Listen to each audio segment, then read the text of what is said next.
Dans les jeux vidéo, on parle désormais de scénaristes, de caméras, de tournage, d'acteurs et d'actrices. Mais pourquoi les jeux empruntent-ils de plus en plus au code du cinéma? This is our story.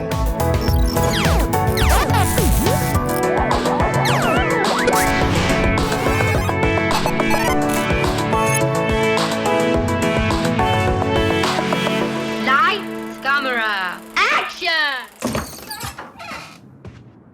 What are you doing in my dorm? You're such a nosy bitch, Max. Life is Strange, c'est un jeu qui est sorti en 2015. On y incarne Max et j'aimerais bien que tu m'en dises un petit peu plus sur le rôle que tu as eu dans le jeu. En fait, on vient tous d'une boîte qui s'appelle Dontnod. On a tous travaillé sur Remember Me, donc le précédent jeu de Dontnod. Et à la fin de Remember Me, l'équipe dirigeante de Dontnod est venue nous voir en disant « Bossez sur le projet que vous auriez envie de faire en tant que créateur de jeu. La seule chose qu'on vous demande, c'est d'utiliser une des mécaniques qu'on avait créées dans Remember Me, qui était la mécanique du rewind, de retour dans le temps. » Et à partir de là, voilà, moi, je suis arrivé avec cette petite histoire de Max, de Chloé, d'Arcadia Bay, etc. Voilà, ça m'a un peu sauté aux yeux de faire un truc sur l'adolescence, un peu la période où t'es jamais très sûr de tes choix, où chaque décision que tu prends, même si c'est pas trop grave, ça a pour toi une espèce d'énorme truc, d'énormes conséquences. Je trouvais que ça collait bien un peu avec ce bout-là, quoi. Quelles ont été tes influences pour faire ce jeu? Je suis un peu un enfant des années 80, donc moi, tu vois, toutes mes influences, c'est toutes les séries qu'on avait un peu à l'époque, les trucs comme Buffy, X-Files. Ah ouais, j'étais un peu biberonné à ça, plus Stephen King, évidemment, c'est un peu le mec qui m'a appris à lire et à écrire. J'ai tellement été élevé avec toutes ces références, je rêve de pouvoir les faire dans un film ou dans une série, sauf que voilà, en France, faire une série qui se passe dans l'Oregon, dans un truc un peu très lycéen, mais avec des codes à l'américaine, c'est quasiment impossible. C'est très compliqué. Donc du coup, quand on nous a offert la possibilité de le faire en jeu vidéo, ça a été le bonheur. C'est-à-dire que tout ce que j'ai toujours rêvé d'écrire ou de raconter, j'ai pu le faire. C'est vrai que ça ressemble beaucoup à un film, on le voit sur les plans, c'est exactement ça. Encore une fois, ça c'est des cinématiques, tu vois. Le fait de ne pas montrer Max toute nue, de choisir les cadrages avec ce genre de choses, voilà. C'est pour ça que ça s'appelle cinématique. Tu vois, c'est vraiment une scène où tu diriges les acteurs, où tu fais de la mise en scène et où tes plans de caméra doivent racontent quelque chose. Oh, Max! Help! I'm stuck! Hold on, Chloé. Est-ce que tu peux m'expliquer qu'est-ce que c'est la motion capture? C'est une technique de capture de mouvement. On prend des comédiens, on les met dans des espèces de combinaisons très moulantes et très étranges avec des capteurs de lumière. Et en gros, ils sont filmés par des caméras infrarouges. Donc après, ça dépend de la taille du studio, mais tu peux tourner entre 15-20 caméras, tu peux monter jusqu'à 300 caméras. Et en gros, ces caméras ne filment que les reflets de la lumière sur les capteurs et permettent, en gros, d'avoir une espèce de structure... Une sorte de squelette, en fait. Exactement.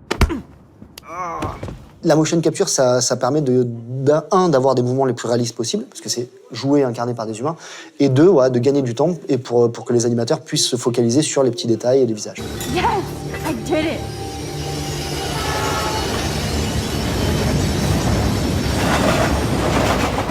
You okay? You saved me again! Crazy! Donc, je présume que vous avez utilisé des comédiens. Pour tous les rôles, on va dire, de Life is Strange, t'as des comédiens, des comédiennes, pour le coup, qui ont fait les personnages ce qu'on appelle le body, qui ont fait les mouvements du corps, et d'autres comédiennes, donc des américaines, pour le coup, Ashley Burch et Anna Tell, pour Max et Chloé, qui ont fait les voix. D'accord, ok. I better get dressed and go give back Kate's book. Moi, je jouais Max. Max était la personnage principale. Elle était très timide, du coup, il fallait que j'ai une pose très timide tout le temps. Mais après, c'est vrai qu'il faut être à l'aise avec son corps. Tu dois savoir comment il dégage, qu'est-ce qu'il dégage. Même dans les scènes, quand je marchais, quand j'allais d'un bout à l'autre, il fallait que toujours je me souvienne, ah oui, elle est timide. Du coup, je marche un peu comme ça. Ta-da! I do love a clean room. Very zen. Je trouve que c'est plus dur de jouer dans un jeu vidéo que dans un film, parce que t'as pas beaucoup de repères, c'est pas très... tout est un peu flou. Of course she just spilled soda on Kate's book. Moi, je trouve ce jeu vraiment magnifique. J'étais vraiment très agréablement surprise. Et parfois, je reconnaissais mes mouvements. Et je reconnaissais mes danses, je reconnaissais ma marche, je reconnaissais quelques mouvements. Du coup, ça me faisait très bizarre de me voir comme ça. Aha, you sneaky book. You're mine. Comment ça se passe un tournage avec la motion capture? La particularité, c'est qu'en général, c'est des studios qui sont vides, parce que vu que les caméras ne captent que la lumière, on essaie d'avoir le moins d'interférences possible avec des objets pleins. C'est-à-dire que par exemple, une table dans un studio de motion capture, ça sera une table en grillage pour laisser passer la lumière. La chambre de Max ou quoi, on fait figurer les objets, on met des marques au sol en disant tiens voilà, le lit il est ici. Sinon, ça se passe un peu pareil que sur un vrai tournage, avec moteur, action, on fait la scène, coupée, elle est bonne ou pas. L'avantage de la motion capture, c'est que si la scène est bonne, on peut passer à une autre. Au cinéma, quand une scène est bonne, ok, coupé, et on refait la scène sous d'autres angles de caméra. Nous, une fois que la scène est bonne, en une take, on peut la garder dans l'ordinateur, vu que toutes les caméras qu'on va mettre ensuite vont être des caméras virtuelles. Ouais, là, par exemple, pour cette scène avec le fauteuil roulant, c'est pareil, vous avez mis quelqu'un dans un fauteuil roulant pour tout capturer et tout. Pour cette scène-là, on l'a tournée qu'une seule fois, et ensuite, on a fait les plans de caméra en virtuel derrière. Est-ce qu'il y a presque plus de possibilités qu'au cinéma? Tu as la liberté totale de mettre les caméras où tu veux. Mais le danger, c'est de faire du plan pour du plan. Oui. Et que voilà, après, du coup, il faut toujours essayer de se restreindre un petit peu. Limiter, ouais. Ouais, de se dire, voilà, c'est aller vraiment à l'essentiel. Quand on parle de motion capture, on va penser nécessairement au réalisme, notamment au niveau des visages. Quelle a été votre volonté, en fait, à vous? Alors, c'est vrai que nous, sur Life is Strange, oui, on a des personnages humains avec des yeux, des bouches, etc. Mais maintenant, on voulait pas aller, par exemple, dans un côté ultra-réaliste, parce que le jeu il est sorti en 2015, donc ça fait 3 ans. Tu peux encore le jouer aujourd'hui sans que ça fasse « Oh putain, ouais, ça a mal vieilli ». Du coup, cette direction artistique vraiment assumée avec les coups de pinceau, ce côté peut-être même un peu dessiné, c'est ce qui, à mon sens, fait la force de Life is Strange.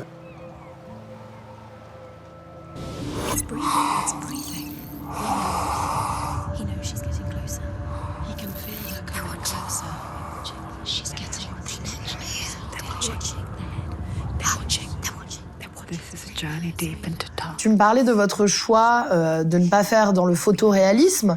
Moi, justement, je voulais te montrer un jeu qui s'est plutôt orienté là-dedans, qui est un de mes jeux fétiches de l'année 2017.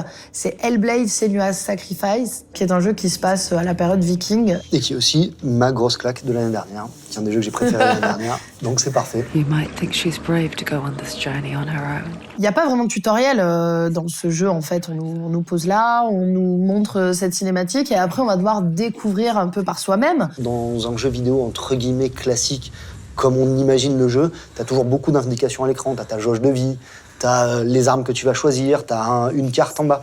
Là, pour le coup, ils sont vraiment allés au cœur de leur expérience en disant, voilà, un peu comme notre héroïne, on vous met face à un monde que vous connaissez pas, et vous, en tant que joueur, vous allez être, entre guillemets, aussi perdu qu'elle.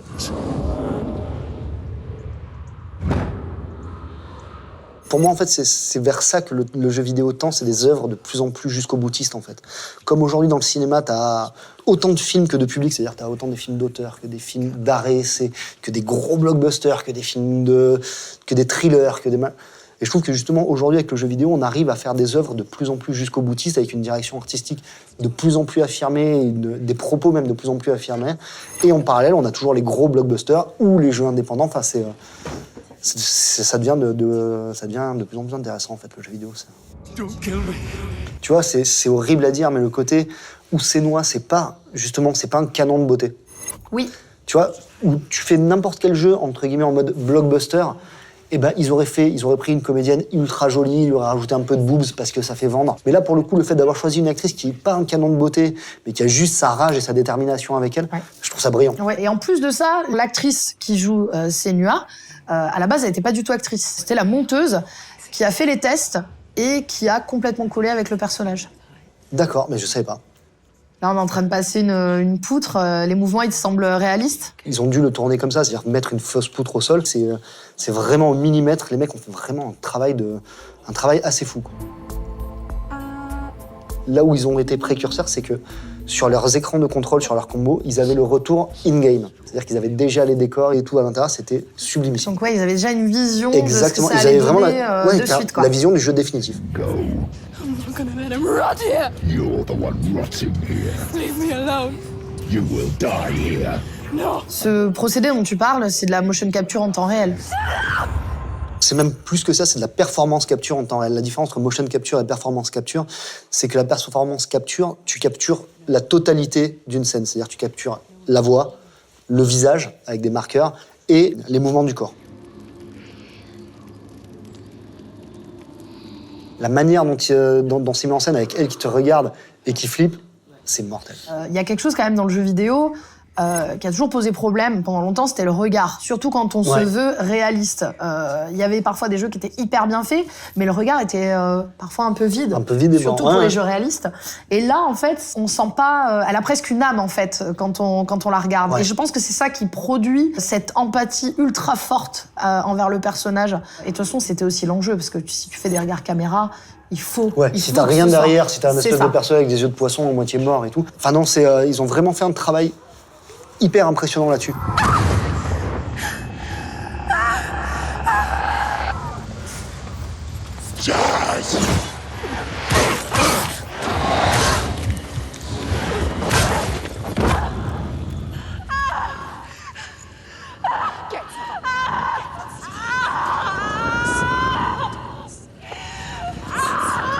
Et tu vois, en plus la caméra, elle fait que du plan séquence, je crois.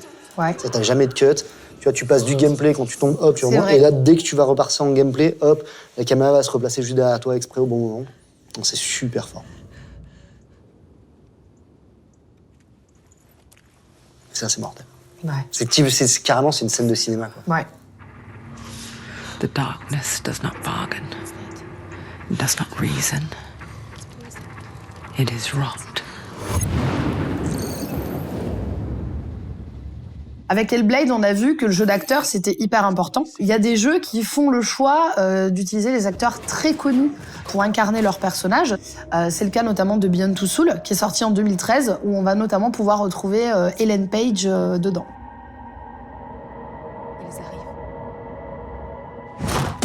Est-ce que, selon toi, ça répond à une sorte de fantasme de pouvoir incarner un acteur qu'on connaît ? En tant que joueur, oui, je pense que ça te place directement dans un espèce justement, comme tu dis, de fantasme. Cool, je vais pouvoir incarner le héros que j'aime bien. Après, voilà, ça permet de faire une communication sur autre chose que le gameplay, le graphisme, etc. En disant, ben voilà, on fait un jeu qui a tellement une volonté cinématographique, typiquement le jeu de Quantic Dream, c'est vraiment ça, qu'on en vient même à prendre des acteurs de cinéma connus et reconnus. Donc, regardez, ils nous ont fait confiance. Donc, on place le produit jeu vidéo à la hauteur du cinéma. T'as le sentiment qu'il va falloir de très bons acteurs pour susciter des émotions ? Non. Je pense que c'est un plus. C'est-à-dire que les émotions, effectivement, quand tu es un bon acteur, l'émotion que tu dois avoir à la base est tirée vers le haut, ça c'est indéniable. Par contre, pour moi, l'émotion, ça provient d'un tout. D'une bonne écriture, de bons graphismes, d'une bonne bande-son, d'un bon gameplay où t'es pas en train de lutter à chaque fois que tu prends la manette et tout. Enfin, l'émotion provient de tout ça, en fait. Super, alors on y va. Première carte. Ah oui, là, tu vas devoir, pour la première fois, utiliser ton pouvoir.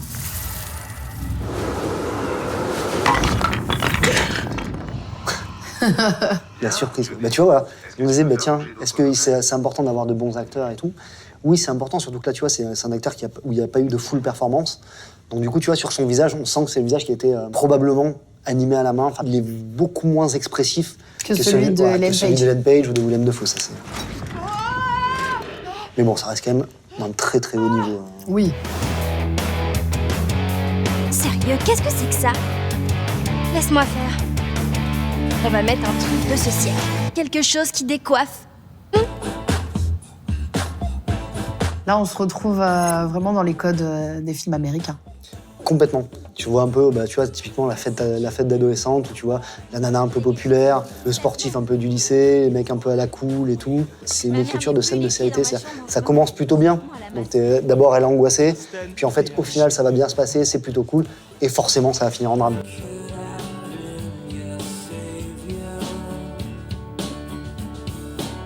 Allez. Ouais, j'ai hésité, hein. J'ai vu. J'ai hésité, je me suis dit, je vais me prendre un vent. Mais... Et du coup, tu vois, ce qui est cool, en revanche, dans ce genre de jeu à choix, c'est que la scène va se terminer de la même manière. Par contre, toi, en tant que joueur, t'as vécu une expérience. Ouais, c'est ça, tu vas pas la vivre pareil, ouais. Quantic Dream, c'est quand même un studio qui a vraiment ouvert une brèche au niveau de l'utilisation des acteurs, de l'écriture. Complètement. Pour être tout à fait honnête, là, c'est vrai qu'on parle de Beyond, qui n'est pas mon jeu préféré de chez Quantic, mais sans les jeux de Quantic Dream, sans Fahrenheit, sans Heavy Rain, on n'en serait pas là. C'est vraiment David Cage, ça a été un précurseur à plein de niveaux. C'est grâce à lui et grâce à Quantique que les jeux narratifs sont ce qu'ils sont aujourd'hui. Et qu'est-ce qu'on fait aux sorcières? On les brûle. Chopez-la! Là, on sent. On était sur le haut, la fameuse scène haute, et là, on va commencer la chute, là. C'est ça. Pitié! Pitié, je veux sortir de là! Pitié, faites-moi sortir, je vous en supplie!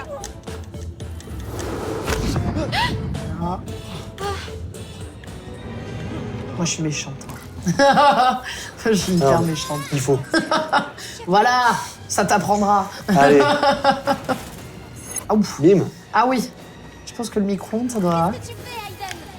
Là, tu vas trop loin! Allez, Voilà. Je fous vraiment le feu partout, là. C'est ça. Joyeux anniversaire.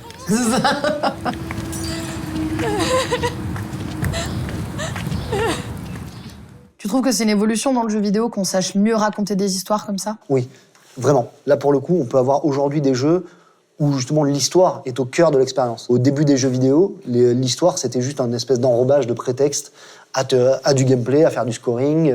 C'était une espèce de petit truc un peu jeté par-dessus. Là, aujourd'hui, on a vraiment un style de jeu narratif. Est-ce que tu penses qu'on perd pas un petit peu parfois la dimension gameplay avec ce genre de choix? C'est toute la question. C'est la grande chose à laquelle il faut qu'on fasse hyper attention. C'est-à-dire, malgré tout, on ne fait pas un film, on ne fait pas une série. On fait avant tout un jeu. On a beau avoir la meilleure histoire du monde, on a beau avoir les meilleurs graphismes, on a beau avoir les meilleures bandes-son.